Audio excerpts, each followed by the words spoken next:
ok voilà asalaamaaleykum chers internautes ak yéen ñi nga xamante ni yéen taamu la Teranga TV daleen ak jàmm ci seen spécial émission ñu war waxtaan ci li nga xamante ni mooy actualité bis bi lépp ñu daal di koy waxtaanee li nga xamante ni moom mooy mbiru Ousmane Sonko mi nga xamante ni tey jii la waroon dem wuy ji fa nga xamante ni moom mooy section de recherche ci convocation bi nga xamante ni kii di juge bi nekk ci 8e cabinet bi woon na ko ngi mën koo déglu ci coow li nga xamante ni moom moo ko boole ak ki nga xamante ni moom mooy Adji Sarr waaye laata ñu ñëw ci li nga xamante ni moom mooy waxtaan bi nag ñuy waxtaanee ay pocc yu bëri mi wàllu convocation boobu arrestation bi nga xamante ni am na ci mbir moomu ak blocage bi nga xamante ni gis nañ ko ci escorte bi nga xamante ni moo àndaloon Ousmane Sonko waaye tamit yenn affrontement yi nga xamante ni daanaka gis nañ ko ci réseaux sociaux yi ak fi nga xamante ni mooy yenn ci télévision waaye damay bàyyi rek sama naataango bi nga xamante ni moom laay sekk ak waxtaan bi la maa ngi lay nuyu.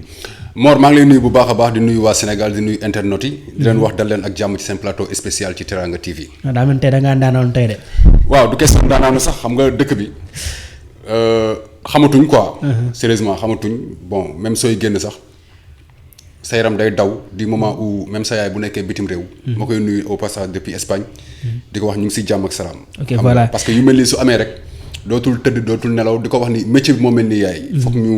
foog ñu wàcc terrain bi parce que Sénégal aussi il faut que ñu am information bi. waaw voilà donc en tout cas dëkk fi mu nekk nii ñëpp tiit nañ ci tous ñi nga xamante ne ñoom ñooy journalistes yi di profité di masawu suñu benn confrère bi nga xamante ni moom moo nekk caméraman bu boobu ci AFP di Orange France Presse ñu daal di koy gaañ ci lacrymogène ci tànk bi ñu koy masawu xam naa journalistes yi fi mu nekk nii seen parents yi xaw nañoo tiit waaye dañuy ñëw ci li nga xamante ni moom mooy waxtaan bi yéen ñi nga xamante ni yéen a ñuy seetaan ci la Teranga TV muy li nga xamante ni moom mooy mbiru Ousmane Sonko tey ci suba doon na wuy ji fa nga xamante ni moom mooy section de recherche ci li nga xamante ne lañ ko woowoon ngir mën koo déglu ci plainte bi nga xamante ni kii di Adji Sarr daan na ko koy dox ginnaaw bi nga xamante ni moom Adji Sarr daan nañ koo déglu fan yii ñu génn donc tey mu waroon nekk ki nga xamante ni moom mooy Ousmane Sonko doon dem wuy ji mais wuy ji bi daanaka mujjewul demee ni nga xamante ni loolu la ko ñëpp doon xaare parce que ginnaaw ba mu jëlee décision ne day daal di wuy ji si li nga xamante ni moom mooy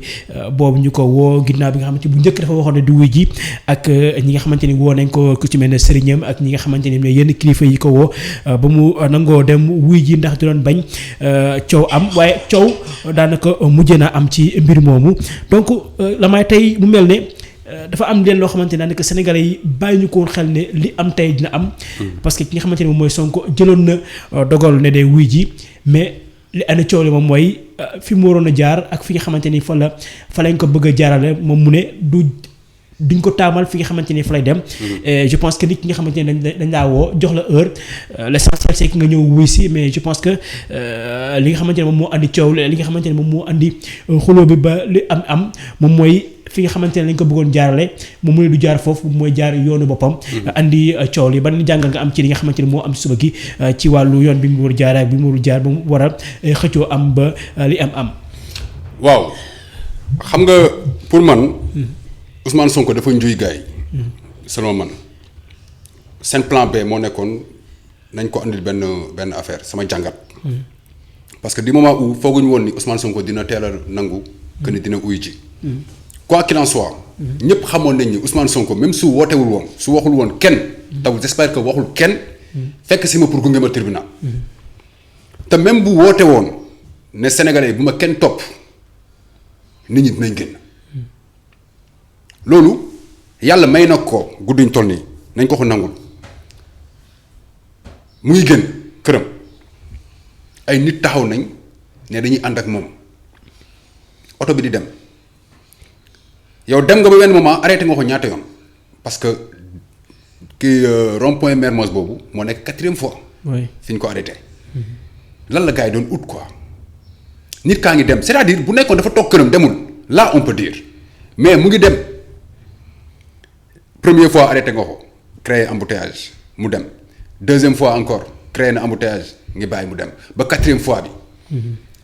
li Ousmane Sonko ak protocole am wax dafa leer dañ ne duñu jaar ci corniche bi ba pare joxe ay raisons ne duñ fa jaar parce que dafa am ay nervis yu fa nekk nar a koj suñu ay nit saa yi loolu neex naa dégg.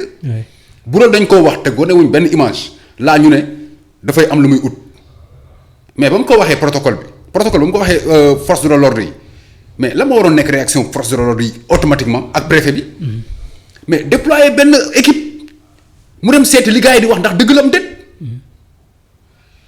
mais bañ ko xoolee effectivement dafa am ay nervis yu fa nekkoon. léegi nervis yooyu la moo leen fa teg ak lan lañ doon xaar. mais man sama problème mooy li nga xamante ne moom lañ ko bëggoon imposer ne ko fi nga jaar par la force. mais foofu laay waxee ak yow nii ki nga xamante ne moom mooy wuyu ji je pense que waroo koo wax ne ko jaaral fii wala jaaral. waaw ba tey même bu dee du nit benn nit bu ndaw. parce que dañ doon bañ ne bu jaaree buntu université am ay eaux et forêt. mais bu jaaree ci kii bi foofu danoon am bu ka parce que ay nit ñu ngi ko topp léegi nit yi ko topp am na ñeneen nit yu toog ci corniche bi di leen xaar te ay nervi lañ mais loolu musiba la te nervi yi fañ taxaw auto police mu ngi seen ginnaaw léegi ñooñu lan lañ naroon te ils sont armés kooku ñëpp gis nañ ko léegi moom nee na jaarul foofu parce que moom non seulement parce que moom il est protégé xam na ni kenn du ko laal mais ay nitam ak ñi nga xam ne lu ñu leen dóor gaz lacrymogène dañ ciy topp mais ñooñu après fu muy mujje est-ce que nervi yi duñ doon gaañ ñooñu wala ñooñu gaañ nervi yi mais loolu li gënoon jekk mooy waa GIGN boobu wàcc ba foofu ci corniche bi patrouille ko ba mu jeex képp kuñ fa gis ngay traîner te bokkoo ci kii bi mais ñu jëlee la fa. bàyyi Ousmane Sonko continuer trajet.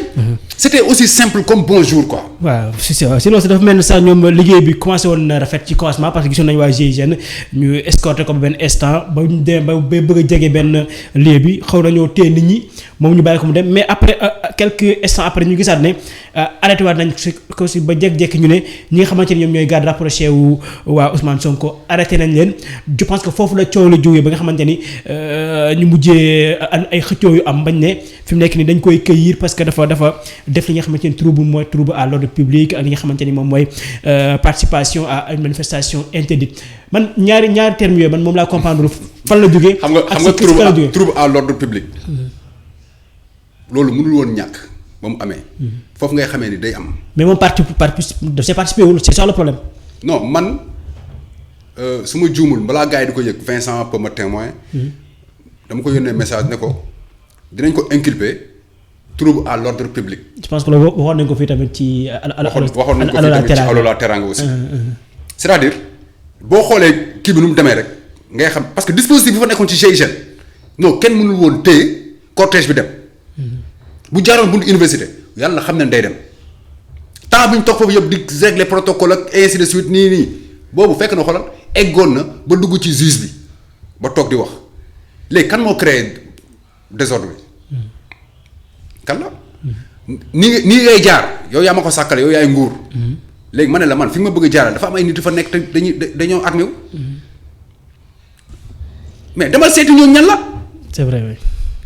gis nga leen mais dañ leen di arrêté parce que ñooñu amuñu benn droit nervi moo amul benn droit di wàcc sur terrain bay dóore gis nañ fi léegi ay nervi yi doon dóor ay élèves di leen mbéj mais nervi bu demee bay ay civil di ànd ak ay alkaati di dóore di yor ay bant yor ay arme mais sécurité Ousmane Sonko mais ba ci état bi si boppam dañ leen war a applaudir xam nga lu tax amul benn yoon bu ñu jàmmaarloo ak waa GIGN. c'est vrai oui. te pourtant mënoon nañu résister ak ñoom. parce que ñoom it dañ leen dénk ab doomu aadama pour ñu koy garder. mais defuñ benn résistance boo xoolee bañ leen di jàpp. di leen yóbbu seen oto yi. amul fenn fu ñu gisee benn résistance ci ñoom donc loolu grandeur la. loolu respect la du ragal respect la. loolu am na nga xam ne ñii jàmm moo leen tax a jóg. mais man bañ commencé jël garde yi di dugal par benn laa ne c'est fini Ousmane Sonko dañ koy yóbbu par force. mais léegi nag mënuñ ko woon jël rek booster ko tribunal il fallait que moom fu mu jaar. soit brigade bu ko gënoon jege la wala leneen. mais brigade de recherche foog enquête ba démarré woon. fa lañ ko yóbbu. waaw ci loolu dañuy des ci mbir yu ba léegi parce que dafa mel ne si ñu bëri ñi nga xamante ne ñoom ñoo doon wax ñu ne ki di Ousmane Sonko yoon mayoon na ko ngir mën a delluwaat parce que bu demee ba fi bëgg a dem mënu faa dem mënoon bañ coow amoon na loi mayoon na ko mu delluwaat këram bañ a fekk ji li nga xamante ni moom mooy boobile convocation mais si kaw li nga xamante ni lañ ko jàppee moom mooy. Trouble à l'ordre public ak li nga xamante ni moom mooy participation à une manifestation interdite daal di koy def garde à vue mu mel ne ci ñu bëri ñi nga xamante ne la ñuy déglu ci yenn médias yi ñu ne tout le monde s'attendait à ça muy garde à vue bi ñu bëggoon parce que xam nañ garde à vue 48 heures mën nañ ko defeere te loolu la ñi nga xamante ne ñoom ñoo doon càmbar mbir doon wut ci li nga xamante ne moom mooy dossier bi. waaw mais xam nga boo yóbbee nit ci pour trouble à l'ordre public brigade de recherche moo lañ ko yóbbu waa brigade de recherche ñoo ko jël jàpp ko yóbbu ko foofu. ñoom ñoo ko war a déférer parquet mais tey dafa am beneen affaire bu am député yi dañoo dugal recours. c'est vrai. mais normalement tey dossier bi yëpp nga xam ne dañoo taxoon ñu jàpp Ousmane Sonko est-ce que waruñ ko arrêté. ba keroog léegi di génn. résultat yi dafa war a génn ba pare ñu soog a xam nag léegi ndax da koy dëggal ou duñ ko dëggal comme ça nag ñi mën koo dem wuji parce que jusqu'à au moment où je parle Ousmane Sonko député la. mais instant bi buñ ko bëggee dañ koy bëgg a yóbbu ci li nga xamante ne moom mooy dañ naan flagrant délit la donc soxlawul ñuy dindi. mais kan moo créé trouble bi c'est-à-dire loolu mooy problème bi aussi quoi. kan moo créé trouble boobu. bon il faut chercher à dire que ne ay nitam la rek. non mais incriminé ko ci biir. c'est que nit bu génn la di dem tey président Macky Sall su génnoon palais tey benn protocole am bind message ni président dafa war a dem léegi Médina. itinéraire même bu joxewul itinéraire mais ñëpp xam ne day yem Médina mais saa nit ñi dañuy génn. oui c'est vrai dañuy génn xaar ko loolu amul ma dem te ñëw rawatina nag koo xam ne tey amul ku dul wax turam war a génn këram dem tribunal. loolu mën nañ ko encadrer gars yi xoolal. bàyyi leen ñu dem mu dem wuyu ji quoi si jàmm ak salaam te lii yëpp du ci am. mais xoolal après lu mu jur. déploiement bi ñu def yëpp ci Dakaaru Njaay bu ñu ko defoon ci yoon bu mu bëgg a jaar kenn waxuma la keneen de même ñi ko doon topp di daw sax bu ñuy daw ci ginnaaw barrière la ñuy daw di dem. mais du ñu jege oto bi te dina egg tribunal. c'est aussi simple. ci loolu bu mel ne fi mu nekk nii mëntuñoo éviter li nga xamante ni mooy affrontement yi nii doon bañ parce que fi mu nekk nii li ñuy wax naan laalaake nit ki nga xamante ni daanaka ay nitam nee na duñ bàyyi mu sedd parce que dañoo bëgg salfaañe li nga xamante ni moom mooy ak yelleefu Sonko donc fi mu nekk nii si Sénégal yu bëri fi mu nekk nii ñëpp tiit nañ boo seetloo sax ci yoon bi nit ñu bëri ñu ngi yàqamte ñibbi seen i kër parce que la ñuy ragal. Soulèvement amaat ci li nga xamante ni moom mooy li des ci fan yi parce que ki nga xamante ni moom mooy Sonko liñ ko tekk je pense que dañ koy de tôt ou tard dinañ ko defeere parce que buñ ne flagrant délit ci affaire trouble à l'ordre public comme ni ñu jàppee ki nga xamante ni moom mooy Guy Marius Sagna te jamono ji nee nañ sax dañ ko def en isolement ci yenn information yi nga xamante ni jot nañ ko nee nañ sax dafa bëggoon def li nga xamante ni moom mooy grève de la faim donc mu nekk ay paramètres yu bëri yoo xamante ne fi mu nekk nii les Sénégalais xamatuñu fi mu nekk nii lan la ñuy wax teg si ñu jox ñu beneen information benn communiqué bu génn si CNRA ne yenn médias yi dañ leen di tënku li ñuy wax sax artu ngir ñu bañ a wax ju bëri ci li nga xamante ni moom mooy wàllu coow Ousmane Sonko bi est-ce que fi mu nekk nii mën nañoo jàpp ne am na luy ñuul si soow mi loo xamante ne fi mu nekk nii Sénégalais yi foog ñu leeral leen ko ndax coow li fi nekk dafa war a nekk loo xamante ni dañuy forcer ngir kut ne Ousmane Sonko dañ ko war a def garde à vue te ku ne garde à vue ñëpp xam nañu de defeer mooy ma stop. xam nga lan mooy problème bi mooy nguur gi warul sax jox dëgg warul jéem a jox dëgg ñii di wax complot bi au fur et à mesure ñuy dem moom ñoom seen bopp ñooy dëggal loolu. tey boo xoolee GIGN normalement warul woon sax génn. normalement. c'est que wax nañ ko fii keroog. ci plateau bi ñu mujjee def. man ne leen dafa am ay zone yoo xam ne ñi nekk ci biir armée ñooñu du ay caaxaan moo leen war a génne surtout ñooñu du ay caaxaan. c'est que gis nga ay GIGN ay BIP armée bi. non ñooñu du ay faux moo leen war a génne nii quoi. parce que affaire bi damay dem wuyu ji ba mu ne damay wuyu ji rek la ñu waroon def tous les moyens. ba mu egg tribunal mu bañ a am benn coow. yaa ngi wax léegi Guy Marius Sagna bu dee li ñuy wax c'est dëgg la. ñu ngi salfaañee ak yelleefi doomu aadama. parce que amul fenn foo war a mën a jëlee nit ki ci isoloir mu def yaramu neen solul yére. bu dee li ñu ko waxee ci presse bi noonu la amee. non loolu nañ ko teel a dindi quoi. ay avocat am ñoom dëggal xam nga que solul yére seddaay bi yow nit ki ba nga ko jàppee pare rek xañ nga ko liberté am jeex na. mais jël ko nag def ko yaramu neen pour lan loolu mun na ñàkk sérieusement mun na ñàkk quoi. léegi nag wax ji mooy fan la jëmale Sénégal léegi affrontement yi on peut dire que est-ce que commencé na du moment où. lancement bi moo am rek. non c'est ça le problème moo tax fan yëpp maa ngi artu monsieur le président que ni dossiers yi nga doon téye sa loxo neex dafa mën a taal réew mi. lii demagul fenn mu ngi bëgg a taal réew mi bu dee réew mi nag yow yaa ko jiite te ñëpp xam nañu yaa ko jiite ki la bëgg ki la bëggul yow yaay président de la république da nga war a mettre un terme à ça. parce que fi muy jëmale Sénégal tamit doxul. génnee nañ sunu armée bi génnee nañ déploiement moment bi ñuy wax ni ñu ngi ci menace terroriste foofu la ñu leen gën a soxlaa instant bi c'est vrai. que ñi dem pour juste benn Ousmane Sonko ak ay partisans yi taxaw kenn sàndiwul xeer kenn deful dara lu dul ànd ak moom pour gunge ko ba tribunal. mais loolu jarul woon ay gaz lacrymogène di jug ay GIGN di génn bañ ci jàpp ay gardes rapprochés bay yóbbuwaat encore ay troubles à l'ordre public bu dee loolu la moom chaque jour kon instant bi nii dañ jàpp à l'ordre public. beneen bi CNRA mooy li mu wax rek ba tey thèse complot bi gars yi doon wax ñoom dañ koy dëggal pour man nit ki bu la tuumaalee benn affaire yow da ngay fexe noo raxasoo ci tuuma boobu que ngay dëggal tuuma bi parce que mënuñ toog ñi faral suma Ousmane Sonko ñëpp ne complot la ba pare ñoom ñiy dëggal complot boobu CNRA depuis kañ waxul ci affaire bi depuis combien de temps gars yi ñu ngi wax ci ay débat ci kii bi. mu see wax sax. gars yi ba ñuy wax ne lii mun naa taal réew mi la moo tax waxu si.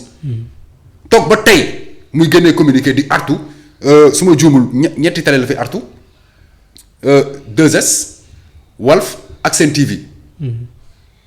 parce que ñoo la ñu woowee tere askan wi moo tax. mais attends ñoom fan la ñu wootee par exemple que ni na am soulèvement populaire est-ce que télé bi joxu moo woote loolu mais Mor man su ma la invité nga ne réew mi dañoo war a jug maa ko wax wala télé bee ko wax wala yaa ko wax. comprendre nga. c'est-à-dire bu mu jël mécanisme yooyu yëpp bu ko utiliser ci affaire bi nga xam ne dañu ñëwoon privé la instant bi kenn dootul wax privé la. loolu ñun wax dànkaaf nañ ko fi ba tey. ne c'est plus une affaire privée c'est une affaire publique. et hormis de ça c'est une affaire maintenant de tous les Sénégalais. tey ku bëgg dem doo dem parce que yaa ngi sóoraale. boo waree am rendez-vous sax yaa ngi sóoraale waree ñibbi doo yaa ngi sóoraale beneen bu am importance bi nga xam ne naan dama ko cee seetlu mooy matériel yi nga xam ne moom moo fi nekk daba France moom ko muy Auchan ak Total. mais amul benn boo ciy jaar tey te doo fa fekk oto fo alkaati bu fees del léegi EDK yi nag yeneen station yi nag oui surtout. yeneen boutiques yi nga xam ne ay sénégalais ñoo ko moom nag ñooy foofu waruñu foon teg ay bagages wala dañoo yaakaar ni gars yi ñoom dañuy ñëw rek pour dem dugg ci affaire yi nga xam ne France moo ko moom pas ça tali bi ñuy taal pneu yi kan moo ko ci kan la du sénégalais ñoo xam. kon gars yooyu mën nañ dem dugg ci boutique EDK yeeg yeneen kii mais nañ leen encadré ñoom tamit mais bu ñu jël wattu suñu kaaraange boobu yëpp dem teg ko ci ay buntu Auchan ak ay Total bàyyi yeneen sénégalais yi. mu mel ne da ngaa laal point bu am important parce que am na ñeen sax ñuy wax ne dafa am complot mi ngi jóge ci kaw ci Macron la jógee ñëw ci nga xamante ne moom mooy Macky Sall ci yenn information ñu ne donc dafa nekk benn duo boo xamante ne képp koo xamante ne fi mu nekk da ngay wax lu arrangé wul dëkk bii di France donc ñu jug sa kaw parce que gis nañu waa France dégage fi nekk nii jàpp nañ ñu ci bëree bëri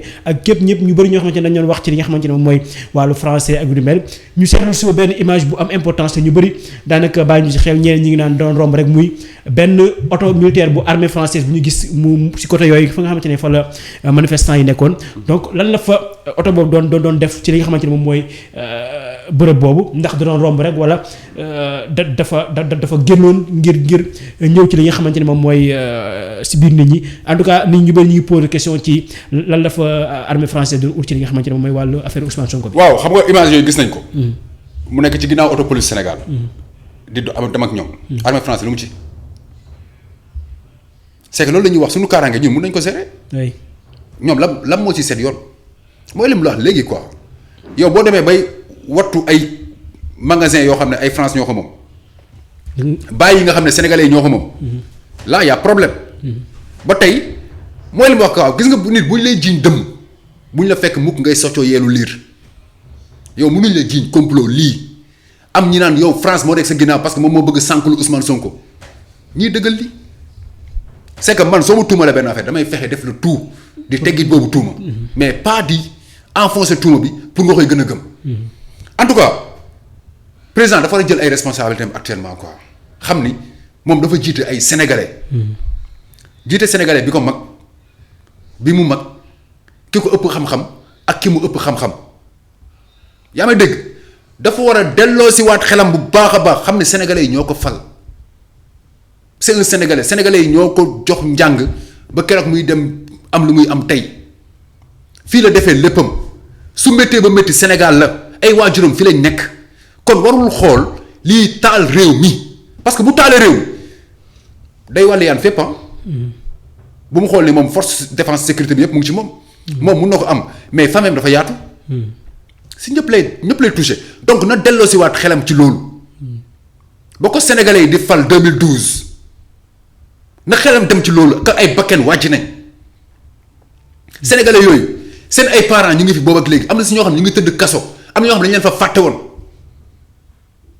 2012 boobu moo taxoon jeune Colobane yi na xelam dem ci loolu na xelam dem ci lu bëri waxuma sax mu vaar boppam mais na xelam dem ci loolu yëpp xam ni sénégalais yi dese luñ ko dara lépp lu laaj nga assemblée nationale jox nañ la laaj nga deuxième mandat jox nañ la armée beeg lépp jox nañ la kon ngalla li nar a taal réew mi du tapet tey bu delloo ginnaaw du tapet au contraire tey bu sondage am tolloon ci 10 na ko leen ne tey bu takkalee lii tey. day yokk bu baax a baax. non day yokk de trop ba weesu fu mu ko même bu ko neexee na taxaw sax mu laaj troisième mandat. mais warul seetaan lii di dem foo xam ne. day jaxase réew mi quoi. tey ka waroon dem julli ji timis sax du dem julli ji timis. am na ñu bëri tey 2 heures bi julli ji wuñ ko. suñu paa yi suñu maire yi xale yi doon dem jàngi ba pare nañu arrêté nervi yi nga xam ne moom lañ boole ci bagage te bokkuñ ci. si affaire nervi yooyu dafa mel ni sax kii di Gris Bordeaux tudd nañ ko ci mbir yooyu ba moom génn na benn publication ci compte am ne moom laalewu ci xamul sax lan mooy liggéeyu nervi donc xam naa mu nekk loo xamante ni daanaka ñu ci bëri dinañ ci bàyyi xel ñu jeexale li nga xamante ne peut-être moom mooy ki nga xamante ne moom boobu bërëb ñuy wax salon de massage du Sweet Beauté ñu wax na fi mu nekk nii dañ ko def sous contrôle judiciaire donc sénégalais bëri di laaj naan ban njëriñ la am ba moom sax fan yee passé mi ñoon wax ne dafa jur xale boo xamante ni daanaka prématuré te lépp loo xamante ni am na ci mi ngi koy tekk ci responsabilité ñi nga xamante ni mooy nguur gi donc est-ce que fi mu nekk nii man ki nga xamante ni moom mooy Ndeye Khady Ndiaye nekk propriétaire boobu salon est-ce que jaroon na sax ñuy def ay contrôle judiciaire parce que moom dañ ko woon déglu rek ci mbir mi mais instant nee nañ contrôle judiciaire parce que dañ ko bëgg a jàpp ngir complicité ci affaire viol sa jàngat ci mbir moom. attends man mënuma gëm loolu man mënuma gëm xam nga la moo difficile ci cas bi xam nga la moo ci garaaw. mooy soo waxee rek ñëpp dañ naan da ngaa far soo waxee dëgg bi dañ naan da ngaa far alors que. ce sont les faits qui parlent. c'est-à-dire ay faits la yoo xam ne lu ne jàkk la quoi kenn du ko jeex. c'est vrai. moo tax des fois da ngay am tuuti problème sax pour prononcer wu ci mais dëgg bu taxawee mais da ngay wax li nekk moom dañ ko war a entendre nañ ko entendre mu dem ñibbi parce que dossier bi il est loin d'être fini lii xaajagul sax. parce que pour man tey bu juge bi dégloo Ousmane Sonko dafa war a ñibbi. ñibbi këram. def naa jàngat bi démb ñu am problème technique. nee naa gis nga juge bi su woowee Ousmane Sonko tey déglu ko dafa war a jël déposition Ousmane Sonko li mu wax yépp teg Adji Sarr jaar na ba pare mu teg témoin jaar nañ mu teg xam nga fan moo nar a neex. mooy confrontation moom Sonko Adji Sarr ak juge bi ku nekk si ñoom ñaar dugal sa benn avocat ci biir. c'est vrai. parce que confrontation mënul ñàkk diggante Adji ak Ousmane Sonko ci kanamu juge bi. loolu mënul ñàkk. kon waroon nañ bàyyi Ousmane Sonko mu dem uyu ji bañ ko andil benn affaire de trouble à l'ordre public même bañ ko jëlee noonu mënoon nañu wax noonu kërën ba dugal ko ci oto bi jubal ak moom directement tribunal. oui mais ba ñoon andi ay. trouble à l'ordre public ainsi de suite mais nañ ko dugal ci oto bi yóbbu ko tribunal directement juge bañ fa toog di ko xar. léegi pourquoi léegi mu war a dem defe ji benn 24 heures wala 48 heures brigade de recherche lan mooy xew suba lan mooy xew tey ci guddi gi. lan mooy xew fii ba le 10 ci Sénégal. en tout cas lan mooy xew fii ba le 10 non c'est li mu la wax nii c'est très noté ko bu baax. lan moo nar a xew parce que tam bu ñu fàtte ni gars yi la 5 dañu war a marche. oui surtout oui. ñoom ñëpp nee dañuy génn. man nag dama leen wax sénégalais yëpp dañ ko noté tey le 3 bi ba le 10 xool leen lan moo nar a xew ci Sénégal moo tax may interpeller encore une fois le président de la République lii bu naree jël tournure bu doy waar nga la président dakkal ko di woo les chefs religieux. surtout. catholique ak jullit. jugoon nañ sax ba wax ci. c'est-à-dire wax boobu taxul may wax de. wax boobu taxul may wax ñoom ñëpp am nañ ay porte-parole tey région boo dem Touba Kaolack Tivaouane Thiénaba fépp foo mënti dem cathédrale bi boo fa demee tey kii baa ngi fa ñoom ñëpp. foo ci dem tey archevêque bi am na ay représentants de la presse yi fa nekk. na kilifa diine yi wax il est l'heure ñu wax ci. mais est-ce que ñoom dinañu wax parce que ki nga xamante ne mooy Sonko waxoon na ne mu ne kii di Macky Sall. c'est que dafa ne moom bëggul benn intervention. mais loolu waxu nit la bu wóolu boppam bi war a dem uyu ji wóolu boppam que ni defuma.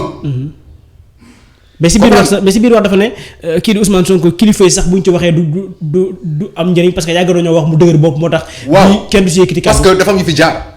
Khalifa Sall bi dafay jaar yeneen ak yeneen dafay jaar. foofu lay waxee. mais warul tere suñu kilifa diine yi wax ci. parce que seen ay taalibe la. tey ñoom pouvoir bu rëy lañ am biir Sénégal donc réew mi bu naree tàkk benn tàkk bi ñoom dañu war a intervenir immédiat. nañu président nañu wax ak président mu arrêté lii parce que ay doomu réew mi ñoo ci nar a sànku ji ñoom lañ ci nar a dóor ñoom lañ ci nar a jàpp tëj nañu yàlla dimbali ba mu am benn bakken bu ci rot. yaa ngi dégg sànq ñu ne la am na benn gendarme mu ci gaañ. kon ça veut dire que les jeunes sont déterminés. oui. te li ci garaaw mooy tey doo du jeune rek ngay gis day gis ay paa day gis ay mère day gis ay xale yu ndaw géejuwaay ay xale yu ndaw presque ñoo xam ne amuñ sax 10 ans donc y a problème. élève dem jàngi wàcc nervi dóor kenn du ko wax dara. ces nervis là après ñoom loi bi lan lay wax ci ñoom.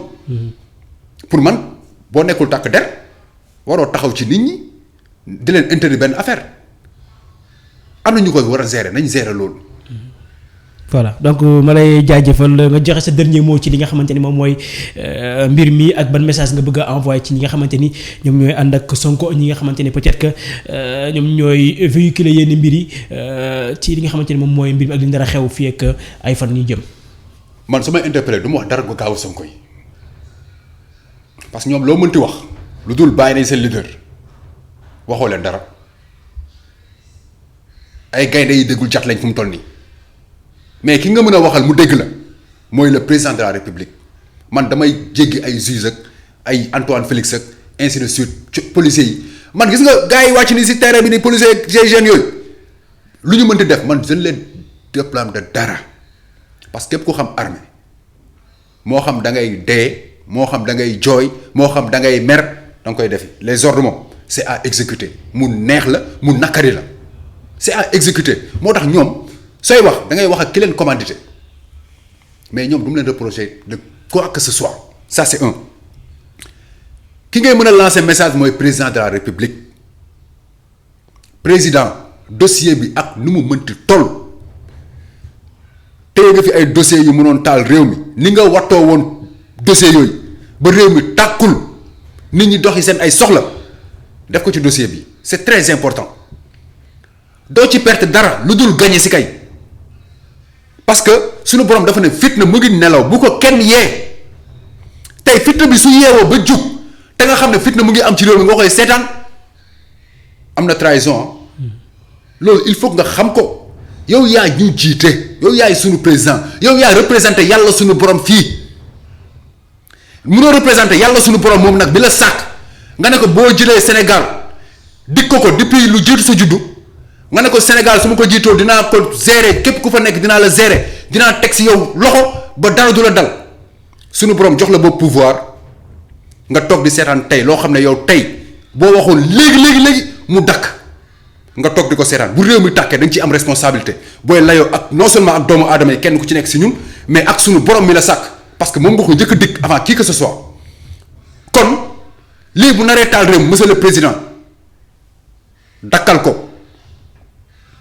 doo ci perte dara di nga ci am yàlla di nga ci am yonent di nga ci am doomu aadama yi parce que ñu bëri loolu lekk la ñuy xaar parce que am na yoo xam ne seen yoon nekkul ci mbir mi mais dañuy daf leen di laal kon monsieur le président ngir yàlla war a suuli lañ la ko ñaan lii bu naree yóbbu ci réew mi ci guuta dakkal ko depuis léegi jàmm na ñooy Sénégal delluwaat ci jàmmam déjà ñu ngi wax suñu Covid bi ñu ngi wax ci vaccin yi ñu ngi wax leneen leneen réew mi nar a dem tàkki parce que buy tàkki tamit man du ma toog di seetaan sama njaboot ñu koy lor su ma toogee di seetaan tey sama njaboot ñu koy lor mooy naa fekk la kon réew mi ñun ñëpp dañ cee am suñu cër am ci suñu kàddu am ci suñu baat parce que ñëpp dañoo wàccoon ci tali bi en 2012 ne par la force lii du fi am man amul lu ñu ma fi deful ci 2012 exemple ba président Macky Sall di jël ci réew mi bañ demee deuxième tour Sénégal bi ñëpp ils sont témoins ba si ay partisans moom ci boppam ñoo xam ne ba tey dañ may woo ci loolu man maa doon toog ci média ne képp ku ma woo pour mañ may la son wala dara soo tuddul Macky Sall boobu xaw ma sax jabar ji Marième Faye Sall la tudd je disais que ngay jigéen ngay góor tuddal Macky Sall pour ma may la son bi nga bëgg sacrifice boobu ma doon def di jot ay menaces de mort ñu may topp ci lenn ak leneen nit boobu moo fi nekk ba tey te ñeneen ñu gën a déterminer ay guy ak ñeneen ak ñeneen ñoo fi nekk dara ñor leen lu dul Sénégal kon monsieur le président de la république xam nga tey sacrifice boobu nga def noonu mënoon nga toog ma ne damay fexe pour gis la te amoon na sa ay partisans yu pare woon pour def loolu ma ne leen man ba ma koy def président Macky Sall taxul ma def ko Sénégal la taxul ma def ko kaañ dem nga gis ko tey mun na jaaree fi sa buntu yi tijjee ko man nag sama buntu tijjee ko man munoon na jaaree ci camp Abdoulaye Wade bañ may dig ay millions yu millions pour ma déstabiliser le mouvement Y'en a marre ma bañ kon réew mi daf ñoo ñor monsieur le président bu ñu ñorul woon toog nañ ca bitim réew bañ nekkoon kon ngir yàlla tegal sa loxo ci lii balaa réew mi di dem foo xam ne kenn xamul fu muy mujjee nee naa la lu nekk mun naa xew boo arrêté wul lii fii ba le 10 lu nekk mun naa xew ci réew mi nañ ci def très attention nañ ci def très attention lu ne mën naa xew. voilà jërëjëf Lamay mi bokkaloon plateau bi ñoon wax ci li nga xamante ni moom mooy mbiru Ousmane Sonko wàllu arrestation yi ak li nga xamante ni moom moo njël wàllu li nga xam ne lañ koy toppee def ko garde à vue fa nga xamante ni moom mooy section de recherche donc gis ngeen li nga xamante ni wax nañ ko ak message bi nga xamante ni Lamay jox na ko ki nga xamante ni moom mooy le président Macky Sall et je pense que le message a été reçu wala boog ñi nga xamante ni ay jegeñaaleem gis nañu message wala jot nañ message bi te yaakaar naa dinañ ko yeggee donc mu bàyyi xel ci li nga xamante moom moo am jamono ji ne réew mi moom moo ci mën a teg loxo ngir mu daal di dellu ci jàmm gi mu nekkoon li nga xamante ni tamit ñoom ñooy wàllu Ousmane Sonko aussi ñu leen di masaw aussi ne jamono ji moom comme ni ñu ko waxee ay gaynde yu déggu jot lañu waaye lu ci mënti am daal nañu jiital li nga xamante ni moom mooy suñu xel ci li nga xamante ni moom mooy biir réew mi benn message rek la kii muy ñi nga xamante ni ñoom ñooy force de l'ordre ak ñi nga xamante ni ñoo yor kaaraange réew mi ñi nga xamante ni ñoo liggéey ci wàllu presse bi aussi ñu yombal leen seen liggéey parce que defuñu benn incitation ci wàllu affaire trouble ak li nga xamante ni moom mooy wàllu manifestation waaye juste ñoom ñoo war a wan askan wi li nga xamante ni moom moo am ci biir réew mi muy presse nationale muy presse internationale nañ leen yombal liggéey bi daal leen di encadré ba li nga xamante ni du ñu am benn jafe-jafe ci li nga xamante ni moom mooy seen liggéey di masaw aussi encore suñu confrère boobu nga xamante ni moom moo am gaañu yi ci tànk bi si li nga xamante ni mooy manifestation yi ak lacrymogène bi nga xamante ni sànni nañ ko voilà dernier mot ñu daal di émission bi. xam nga maa ngi naan léegi affaire yi mun na gën a garaaw. imagine gars yi dafa am ñoo xam ne ñoo yor listu nervi yi. seen tur ak li ñu leen jox. y a problème. léegi am gars yoo xam ne ñoom ñii la ñuy wër. xam nga y a problème. tey ku ci nekk si ñoom am na koo xam ne peut-être mun na la xam sa tur xam fi nga dëkk lan la mën a jur kon il faut que ñu arrêter lii. voilà c'est très important. voilà mu nekk message bu am important donc képp koo xamante ne fi mu nekk nii tudd nañ ko ci affaire nervi yooyu ku ci mel ne Gris Bordeaux moom daal nay démentir loolu waaye ñu leen di jaajëfal daal ci temps bi ngeen tàmmu seen télévision la Teranga Info donc gis ngeen suba léegi ñu ngeen toppal li nga xamante ni mooy wàllu information bi wéy leen rek di abonné ci li nga xamante ni mooy page bi ngir ngeen mun di am tout ce qui est en rapport avec suñuy ay publications suñu ay vidéos suñu ay émissions ci li nga xamante ni moom mooy la Teranga TV di leen jaajëfal ci taw bu ngeen taamu la Teranga TV di leen jox dig daje suñu yeneen jotaay ci wàllu information ci actualité bis yi wasalaamaaleykum wa rahmatullah.